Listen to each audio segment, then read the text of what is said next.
High Chancellor Vextar stood on the bridge of the massive Federation flagship Cosmic Dominion and felt very pleased with himself. Through the giant viewing windows, he could see thousands of alien warships spread across space in perfect formation. This was the largest military force the Galactic Federation had ever assembled in their long history. The Cosmic Dominion was bigger than most human cities. Its hull was made of crystalline metal that sparkled in the light of nearby stars. Weapon ports covered every surface, and shield generators hummed with enough power to protect a small planet. Vextar had chosen this ship as his flagship because he wanted the humans to see the full power of Federation technology when they arrived. Status report on the human response. Vextar commanded in his harsh voice. Admiral Kexathera moved to the sensor station. She was from the Arthropod Collective and looked like a giant praying mantis with 4 arms and compound eyes. Her species had been part of the Federation for over 2,000 years. Long-range sensors show no major human fleet movements, Chancellor. Our intelligence sources report they are preparing some kind of diplomatic mission. This news made Vextar very happy. He had been worried that the humans might try to fight instead of surrendering. Fighting was messy and expensive. It was much better when primitive species realized they had no choice but to submit to Federation authority. General Zornhai stepped forward from his position near the weapons console. He was from the Crystalline Empire, and his body was made of living rock that changed color when he was excited. Right now, his surface glowed with satisfaction. Perhaps the mammals have finally understood that resistance is futile. 8,000 ships should convince even the most stubborn human leader to see reason. Vextar nodded his approval. The Federation had been dealing with rebellious species for many centuries. They all followed the same pattern. First, they would refuse Federation authority and claim they wanted to be independent. Then they would make small attacks on Federation outposts. Finally, when the Federation showed up with overwhelming force, they would surrender and accept their place in the galactic order. "What about the human colonies?" asked Commander Thelmos. He was a reptilian from the Saurian Republic with scales that shifted from green to yellow when he was thinking. "Are they showing any signs of military preparation?" "Minimal activity," Kexthera replied after checking her screens. "Some merchant ships have left their ports, but nothing that looks like a military buildup. The humans appear to be following standard diplomatic protocols." This was exactly what Vextar had expected. Humans were new to space travel and had no idea how galactic politics really worked. They thought they could negotiate with the Federation as equals. This was a common mistake made by primitive species who did not understand their place in the universe. "Maintain standard formation," Vextar ordered. "When the human delegation arrives, we will escort them to the judgment chambers. This whole unpleasant business should be concluded within one cycle." The bridge crew of various alien species all showed their agreement in different ways. Some nodded, others made clicking sounds, and a few changed color. They had all seen this happen before with other young species. Vextar walked to the tactical display that showed the positions of all Federation ships. The fleet was spread out in an impressive formation designed to show off their numbers and firepower. The humans would see this display and immediately understand that resistance was impossible. "Tell me about human military capabilities," Vextar said to his intelligence officer. Sub-Commander Yiltek was from the Gaseous Coalition and existed as a cloud of intelligent vapor inside a containment suit. His voice came through a mechanical speaker. "Human technology is primitive, Chancellor. They have only had faster-than-light travel for 5 years. Their ships are small and their weapons are weak. Our analysis shows that any single Federation dreadnought could destroy a dozen human vessels." "What about their numbers?" Vextar asked. "Intelligence estimates place total human fleet strength at no more than 300 ships, Yiltek answered. "Most of these are converted civilian vessels with minimal combat capabilities." Vextar felt even more confident. 300 ships against 8,000 was not even a real battle. The humans would take one look at the Federation fleet and immediately surrender. There would be no need for actual combat. General Zornhai activated a new display showing human colony worlds. "Our xenobiologists believe human aggression stems from their primitive evolutionary background. They evolved as hunters on a dangerous planet. Once properly re-educated, they should make adequate servants for member species." What kind of re-education? Asked Admiral Kexthara. Standard pacification protocols, Zornhai replied. Remove their weapons, limit their technology, and relocate them to supervised worlds. Within a few generations, they will forget about independence and accept their role as a client species. This was how the Federation had handled dozens of rebellious species over the centuries. It was a tested system that worked every time. The humans would be no different. Commander Thelmos checked his chronometer. The deadline expires in 1. Standard Hour, Chancellor. Should we prepare for immediate action if they fail to appear? Begin charging weapons systems, Vextar ordered.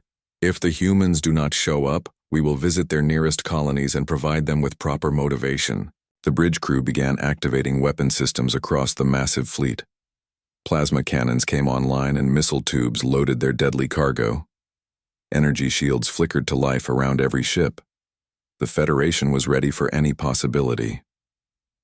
Vexitar looked out at his magnificent fleet and felt proud. This show of force would end human resistance once and for all. After today, the galaxy would return to its proper order with the Federation in control, and all younger species knowing their place. What Vextar did not know was that human scientists had been studying Federation technology for 3 years. They had learned how to fool Federation sensors and make their ships invisible to alien detection systems. While the Federation watched empty space and waited for a diplomatic mission, the real human fleet was already moving into position. The humans had also learned something else about Federation tactics. For 1,000 years, alien commanders had fought the same way using the same formations and the same strategies. They never changed because they never needed to change. They always had more ships than their enemies. But humans were different. They had been fighting each other for thousands of years before they ever met an alien. They knew that the bigger army did not always win. Sometimes speed and surprise could defeat raw numbers. Sometimes the hunter became the hunted. In 1 hour, Vextar would learn a lesson that no Federation commander had ever needed to learn before. He would discover what happened when the Galactic Federation met an enemy that refused to follow the rules. 3 weeks later, Fleet Admiral Danny Rodriguez stood in the war room of Haven's Gate. This was the biggest and most advanced space station that humans had ever built. It floated in the empty space between star systems, where no alien patrols would find it. The walls were covered with screens showing star maps and ship positions. The room buzzed with activity as officers worked at their stations. Danny looked at the main display screen and felt amazed by what he saw. 1,200 human warships floated in perfect formation around the space station. There were huge dreadnoughts, as big as cities, and small fast fighters that could dart between asteroids. Every ship had been built or modified for war against the Federation. Status report, Danny said in his command voice. Captain Amy Walsh stepped forward, holding a data pad. She had been working without sleep for days to get the fleet ready. Her blonde hair was pulled back tight and her blue eyes showed how tired she was, but also how determined. All battle groups report ready, sir. The Titan-class dreadnoughts have our new quantum torpedoes loaded. The Raptor-class fighters have the new AI systems installed. Engineering teams finished putting shield resonance disruptors on all ships. Danny nodded with satisfaction. Those quantum torpedoes were special. Human scientists had studied Federation energy shields for 3 years. They learned that all alien shields worked the same way. The new torpedoes could break through any Federation shield like it was made of paper. What about the fighters? Danny asked. The AI systems are working perfectly, Amy answered. Each fighter can think and react faster than any alien pilot. They can work together like a swarm of angry bees. This made Danny smile. Humans had always been good at making machines that could think. The Federation had never developed smart computers because they thought only living beings should make decisions. This was a big mistake that would cost them. Commander Tyler Brooks ran the intelligence section. He was a thin man with dark hair and sharp eyes that missed nothing. He stepped up to the display and activated new images. Sir, our deep space scouts report that the Federation has gathered about 8,000 ships. They call it a pacification fleet. The number made some officers whistle in surprise. 8,000 ships was more than any human had ever seen in one place, but Danny did not look worried. They think big numbers will scare us, Danny said. They still do not understand humans very well. Captain Helen Price was in charge of battle tactics. She had studied every Federation attack for the past 3 years. Her red hair matched her fiery temper when she talked about alien tactics. The Federation fights the same way they have for 1,000 years. They put their biggest ships in front and charge straight ahead. They have never learned new ways to fight. What about their weapons? Asked Colonel Pete Johnson, who commanded the Marine Forces. Federation plasma cannons are powerful but slow, Helen explained. Their missiles are big, but not very smart. They depend on having more ships than their enemies. When they outnumber someone 10 to 1, their old tactics work fine. Danny walked over to the tactical display. It showed the positions of both fleets. The Federation ships were gathered around a star system called Kepler 442. They were spread out in a parade formation like they were showing off their power instead of preparing for battle. They expect us to arrive with a small diplomatic mission, Danny said. They think we will see their big fleet and surrender immediately. Lieutenant Colonel Sarah Martinez commanded the stealth ships. These were small, fast vessels that could become invisible to alien sensors. She had been watching the Federation fleet for days. Sir, the aliens are very confident. They are not even trying to hide. Their ships are running with full power and no attempt at concealment. This was exactly what Danny had hoped to hear. The Federation thought they were dealing with scared primitives who would give up without a fight. They had no idea that humans had been preparing for this moment since the first alien attack. How long until we reach the meeting point? Danny asked. 6 hours, sir, answered Commander Rick Barnes from the navigation station. Danny turned to address all the officers in the war room. These men and women came from every human colony in space. They had left their homes and families to fight for humanity's freedom. Listen carefully. Today we are not just fighting for Earth. We are fighting for the right of humans to exist as free people in this galaxy. The Federation thinks they can order us around like slaves. They are about to learn that humans do not make good slaves. The officers cheered and clapped. Danny could see the determination in their faces. These people had watched alien ships attack human colonies. They had seen friends and family members killed by Federation weapons. Now, they had a chance to fight back. What about our secret weapon? Asked Captain Joe Murphy, who commanded the engineering ships. Danny smiled. The secret weapon was something the Federation would never expect. Human ships carried experimental technology that could disable alien engines and weapon systems. The Federation had never seen anything like it because they had never fought an enemy that understood their technology better than they did. The EMP torpedoes are ready, Amy reported. Each one can shut down a dozen Federation ships at once. The electromagnetic pulse weapons were Danny's favorite surprise. Alien ships depended completely on their computers and energy systems. When an EMP torpedo exploded near them, their ships became helpless floating boxes in space. Remember the plan, Danny said. We arrive fast and hit them before they can organize. Use the asteroids and solar radiation to hide our approach. When we decloak, we surround them completely. No escape and no mercy until they surrender. The officers nodded and began returning to their ships. Danny watched them go and felt proud. 3 years ago, these people had been farmers, miners, and traders living peaceful lives on distant colonies. The Federation had turned them into warriors by attacking their homes. One more thing, Danny called out before they left. The aliens think humans are weak because we are new to space travel.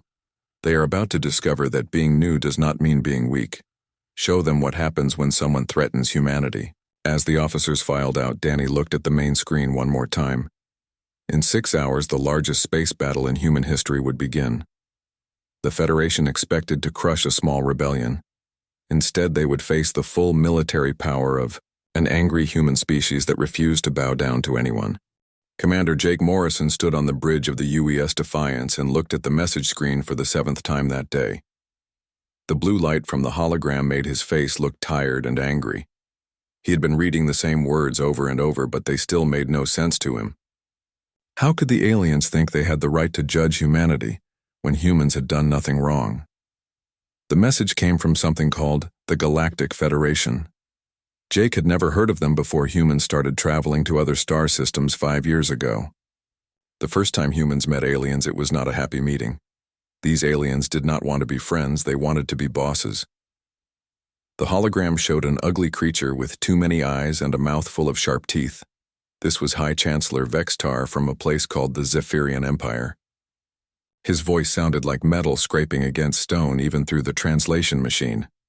"Citizens of Earth," the alien said in his cold voice, "you are ordered to come before the Galactic Federation Council. You must answer for your crimes against galactic peace. Your people have moved into space areas that do not belong to you. You refuse to follow Federation rules. This makes you criminals and enemies. You have 30 days to come to us for judgment. If you do not come, we will make you come." Captain Lisa Parker stood next to Jake and shook her head. She had short brown hair and green eyes that showed how angry she was. "Crimes against galactic peace," she said with disgust in her voice. "We have been protecting ourselves from their attacks for 3 years. How is that a crime?" Jake's hands made fists as he thought about what the aliens had done. When humans first found out how to travel faster than light, it was the greatest day in human history. People thought they would meet friendly aliens who would welcome humans to the galaxy. Instead, they met the Federation. The Federation was made up of many different alien races, but they all agreed on one thing. New species like humans were dangerous and needed to be controlled. When Earth said no to their demands, the aliens started what they called enforcement actions. These were really just attacks on human colonies and ships. Jake remembered the first attack on New Colorado. The aliens came without warning and destroyed half the settlement. They said it was punishment for humans building on Federation space. But humans had checked and found no signs that anyone lived in that system before they arrived. Admiral Karen Stone's voice came through the communication system from Earth Command. Her voice was clear and strong even though she was millions of miles away. "All fleet commanders, this is Admiral Stone. The United Earth Council has made their decision. We will not go to their fake trial. Instead, we are starting Operation Starfall. All ships must meet at the coordinates I am sending now. It is time to show these aliens what humans do when someone tries to push us around." Jake smiled for the first time that day. He had hoped Earth would not give in to the alien demands. Humans did not like bullies, and the Federation was the biggest bully in the galaxy. Lisa looked at the star charts on her screen. "The meeting point is in the Kepler system," she said. "That's deep space territory. No Federation patrols go there." "Good," Jake replied. "We need time to prepare without alien spies watching us." The communication officer turned to face Jake. His name was Lieutenant Ben Carter, and he was young, but very good at his job. "Sir, I am getting messages from all the other fleet commanders. They all say the same thing.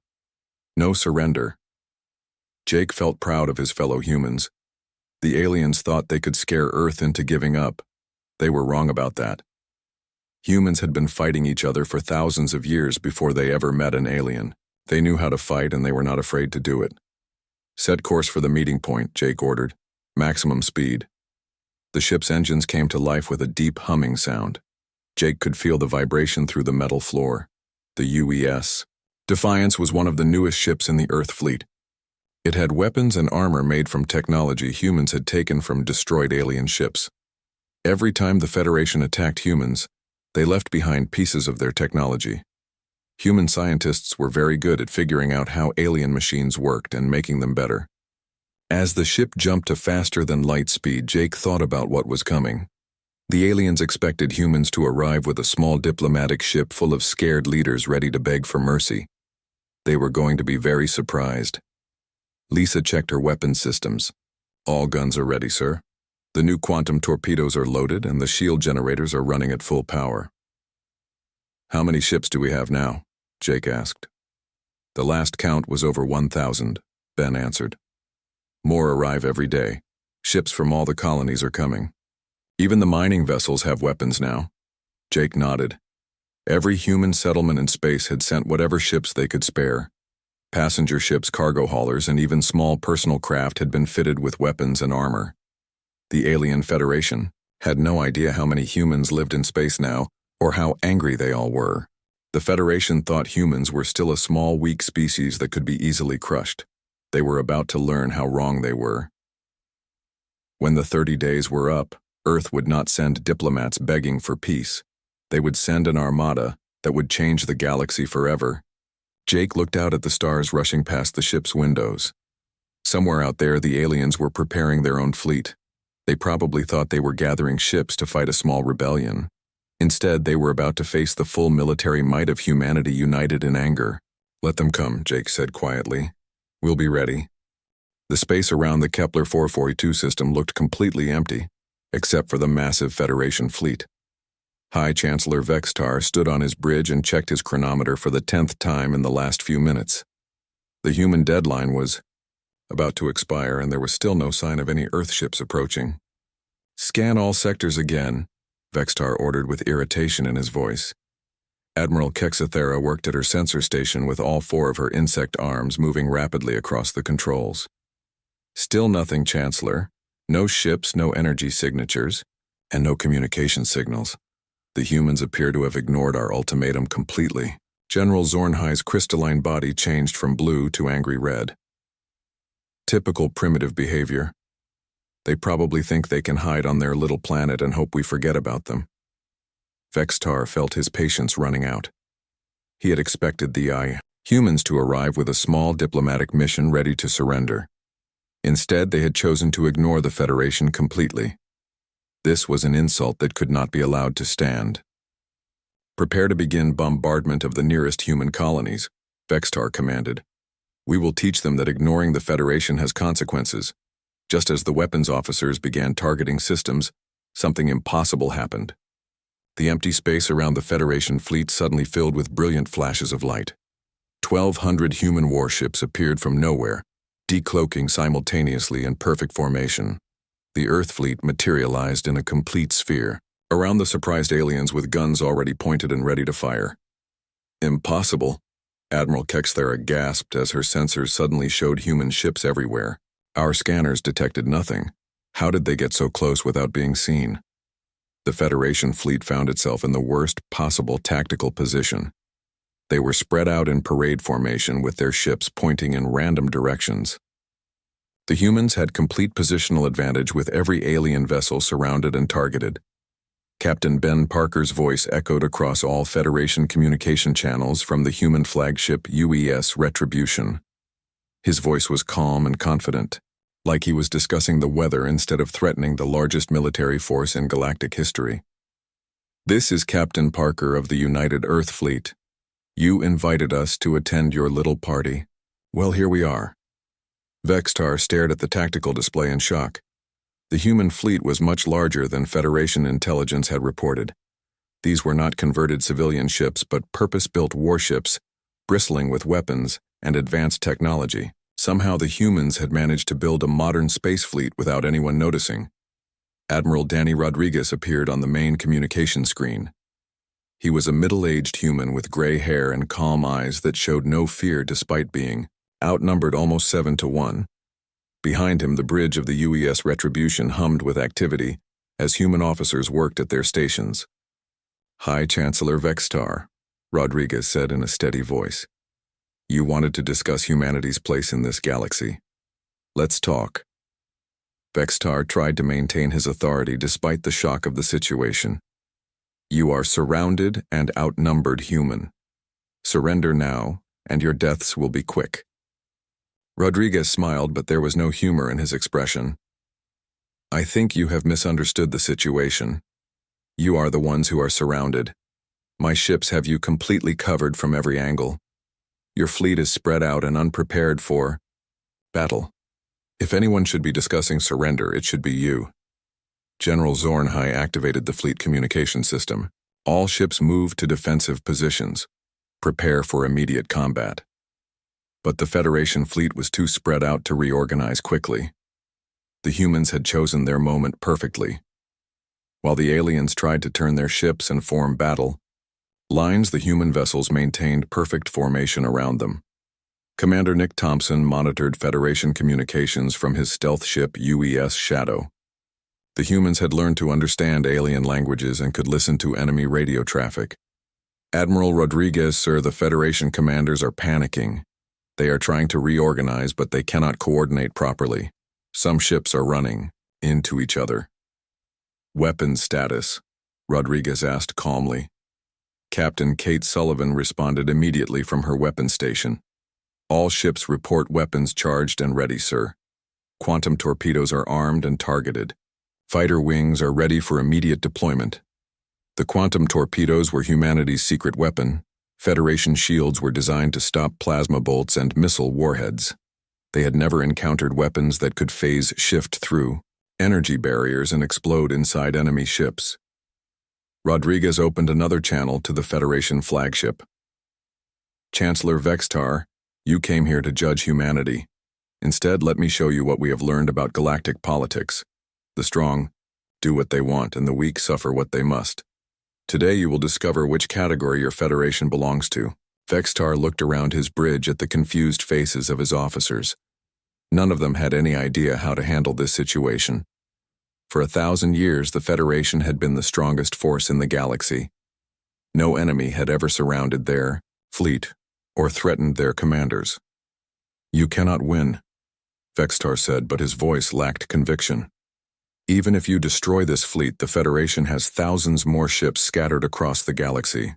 Perhaps, Rodriguez replied, but right now those other ships are not here. Right now you have 8,000 ships trapped in a box with no way out. My weapons can destroy your entire fleet before your reinforcements even know what happened. Admiral, Kexthera worked frantically at her sensors trying to find some advantage for the Federation fleet. Chancellor, our shields are no match for their weapons. These quantum torpedoes can penetrate any defense we have. If they attack now, we will lose most of our ships. The truth was becoming clear to everyone on the Federation bridge. The humans had not come to surrender. They had come to fight, and they were prepared to win. Somehow this primitive species had built weapons that could defeat the most advanced military force in galactic history. What do you want? Vextar asked quietly. Rodriguez leaned forward in his command chair. We want the same thing we have always wanted, to be left alone to live our lives in peace. But since you refuse to leave us alone, we have decided to change the rules of this game. Incoming message from the outer perimeter, reported Lieutenant Carol Wright from the communication station. Human reinforcements are arriving, sir. More human ships began appearing on the edges of the battle zone. These were support vessels, carrying supplies, ammunition, and repair equipment. The humans had planned this operation down to the smallest detail. You see, Chancellor, Rodriguez continued, we did not come here to negotiate. We came here to demonstrate. This is what happens when someone threatens humanity. This is what happens when bullies push too far. Vextar realized that everything the Federation thought they knew about humans was wrong. This was not a primitive species that could be easily controlled. These were dangerous opponents who had been preparing for this moment since their first contact with alien civilization. The Battle of Kepler 442 was about to begin, and the outcome would change the balance of power in the galaxy forever. The Battle of Kepler 442 lasted exactly 17 minutes and 23 seconds. When the weapons stopped firing and the space dust settled over, half the Federation fleet had been completely destroyed. The remaining alien ships floated helplessly in space with their engines dead and their weapons offline. Not a single human vessel had been lost. Admiral Danny Rodriguez stood on the bridge of the UES Retribution and looked at the tactical display, showing the aftermath of the battle. Thousands of Federation ships drifted like broken toys scattered across the star system. The mighty Galactic Federation fleet that had ruled space for centuries was now nothing but wreckage and surrender signals. Damage report, Rodriguez asked. Captain Kate Sullivan checked her screens. Minimal damage to our forces, sir. The UES Falcon took some plasma hits, but nothing serious. The UES Eagle reports minor shield damage. All other ships are completely operational. The result was exactly what human war planners had predicted. Federation tactics had not changed in 1,000 years because they had never needed to change. When you always had more ships than your enemy, the same old strategies worked fine. But against an opponent who understood their technology and had prepared specifically to counter their methods, the Federation was helpless. What about prisoners? Rodriguez asked. Commander Nick Thompson activated the communication systems. Over 3,000 Federation ships have surrendered, sir. The remaining vessels are either destroyed or abandoned. High Chancellor Vextar is requesting permission to speak with you. Rodriguez nodded. Put him through. The main screen showed the interior of the Federation flagship Cosmic Dominion. The bridge was dark and filled with smoke from damaged systems. Vextar looked nothing like the arrogant leader who had delivered ultimatums to Earth just hours before. His confidence was gone and his voice shook when he spoke. Admiral Rodriguez, Vextar said quietly. The Galactic Federation formally surrenders to human forces. We request mercy for our surviving crews. Your request is noted, Rodriguez replied. You will be treated according to human military law. Your wounded will receive medical care, and your prisoners will be housed safely until we decide what to do with them. 6 months later, Admiral Rodriguez stood in the newly constructed human embassy on Zentara Prime. This was the capital world of what used to be the Galactic Federation. The building was designed in human style with clean lines and large windows that let in natural light. Outside in the streets, humans and aliens walked together in peace for the first time in galactic history. The political map of the galaxy had changed completely since the Battle of Kepler 442. The authoritarian council that had ruled for millennia was gone. In its place was a new democratic system where all species had equal rights and representation. The Terran Defense Alliance had grown to include dozens of worlds that had been oppressed under Federation rule.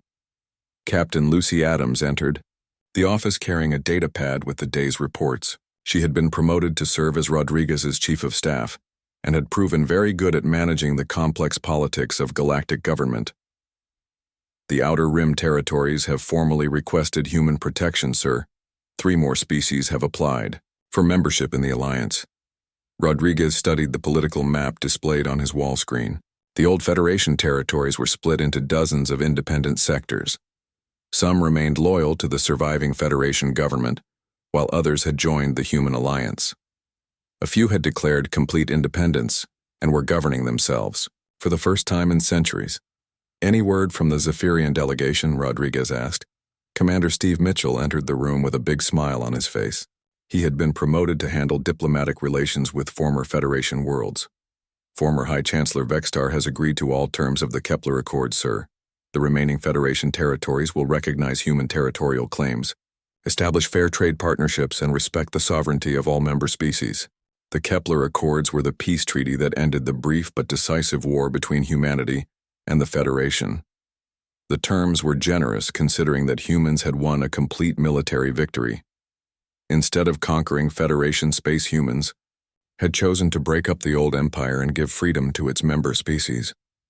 Rodriguez walked to the large windows that looked out over the city below. In the gardens outside the embassy, human and alien children played together, under the light of Zentara Prime's twin suns.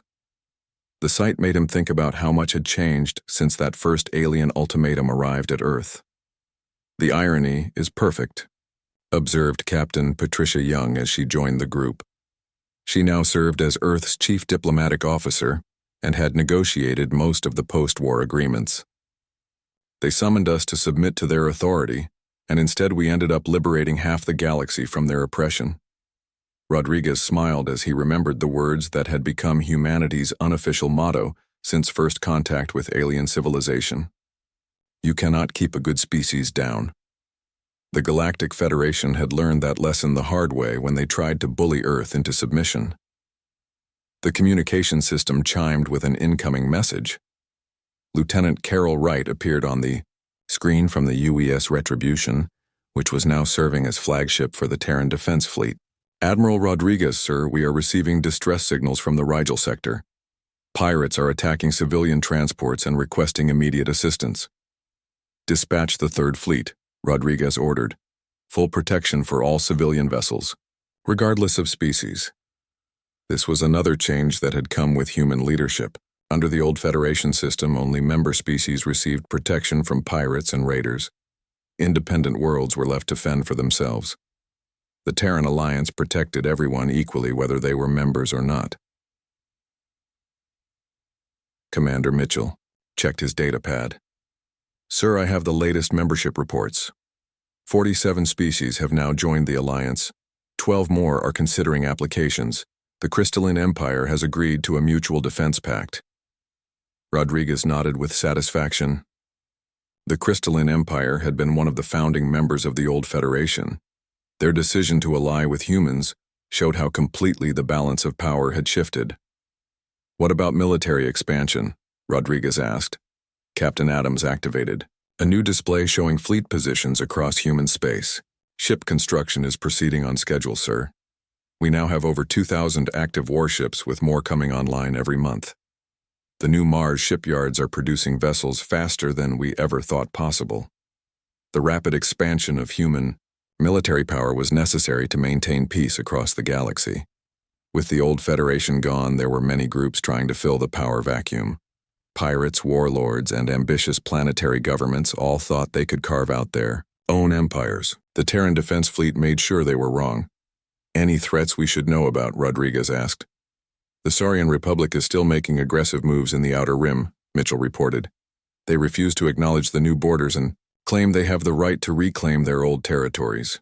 "Send them another diplomatic note," Rodriguez decided. "Remind them what happened to the last group that tried to push humans around." As the twin suns of Zentara Prime began to set, Rodriguez reflected on the strange path that had brought humanity to this moment. 5 years ago, humans had been alone in the universe, dreaming about meeting friendly aliens among the stars. Instead, they had found a galaxy ruled by fear and oppression. The Federation had expected Earth to submit to their authority like every other species before them. They had no idea that humans were different. When pushed, humans did not surrender. They adapted, they innovated, and they fought back with everything they had.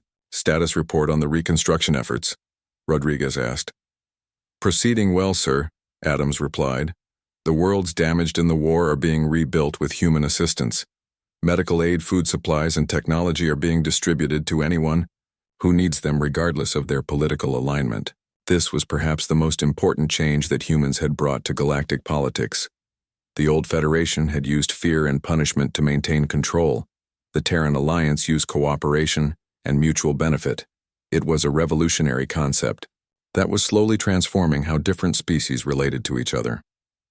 Rodriguez looked up at the stars beginning to appear in the darkening sky.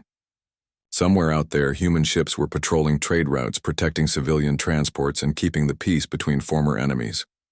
It was not the galaxy that anyone had expected, but it was a better one than what had existed before. The Galactic Federation had summoned Earth to attend their tribunal of judgment. Instead, humanity had shown up with an armada that changed the course of galactic history forever. It was, he thought, a very human way to respond to an invitation.